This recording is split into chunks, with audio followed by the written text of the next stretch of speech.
for Chapter 26, and previously we had identified that with long-term care, governmental and state agencies come in and audit the actual documentation in long-term care facilities, and that it's also linked to outcomes and financial reimbursement of the facility. One thing that I do want you all to key into and be aware of is that it is essential to document accurately.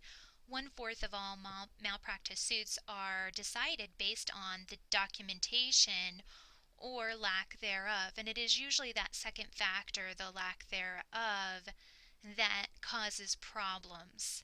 The best defense is competent, comprehensive charting care in the medical record.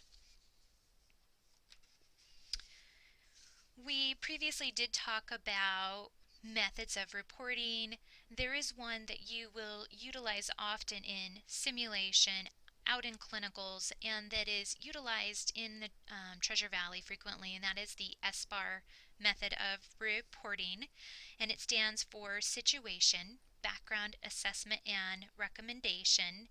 It's a simple way that standardizes communication and allows parties to have common expectations regarding what is going to be communicated and how the communication is structured.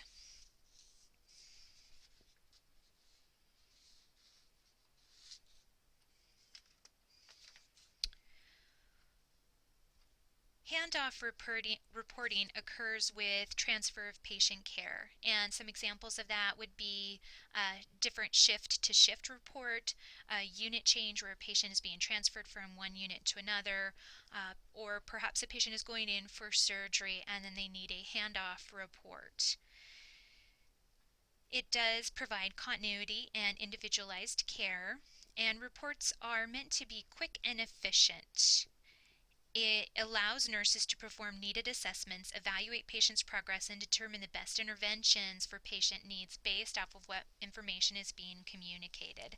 An example of something you would report off would be that the patient breathes easier in an upright position, and so therefore you would relay that information on to the next nurse so that when they provide care for that patient, they're aware of that pertinent information. Other forms of reporting is telephone reports and orders, and I did bold that students do not take physician telephone orders. As a nurse, you will certainly take telephone orders and provide telephone reports, and you will utilize that SBAR format, situation, background, assessment, and recommendation. It's essential to document every call and read back that order that the physician gives you to ensure that you have captured everything that physician wants you to do. You've essentially verified it. So often with a telephone order, nurses will put TO, the actual order from the physician, and then they'll state in the documentation, read back. And that communicates to everyone that that nurse read back that order and verified it. Another form of reporting would be an incident or occurrence report, and these are used to document events that are not consistent with routine operations. Some examples would be a patient fall, a needle stick injury, medication administration errors, or omissions of an actual ordered or therapy. And each agency has its own policy, and it's essential to follow those when such an event occurs. Health informatics is the application of computer and information science to managing health-related data. It focuses on the patient and processes of care, and the goal really is to enhance quality patient care. It is driven by the Health Information Technology for Economic and Clinical Health Act that was passed, and the government is offering incentive payments for healthcare agencies and providers that adopt electronic health records and use the data in a meaningful, purposeful way. So, monitoring the data to improve and enhance patient outcomes. Clinical information systems are programs and monitoring systems and devices that automatically monitor and record biometric measurements.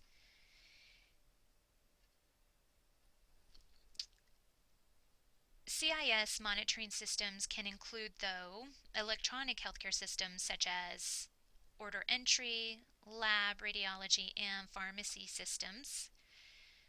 Another part of clinical information systems is CPOE, which is computerized provider order entry, where the physician will come in and enter their own orders instead of having a written order that the secretary then transcribes and puts into all the systems. And this it's an automated system that improves accuracy, it speeds implementation, and diminishes errors related to trying to interpret physician orders.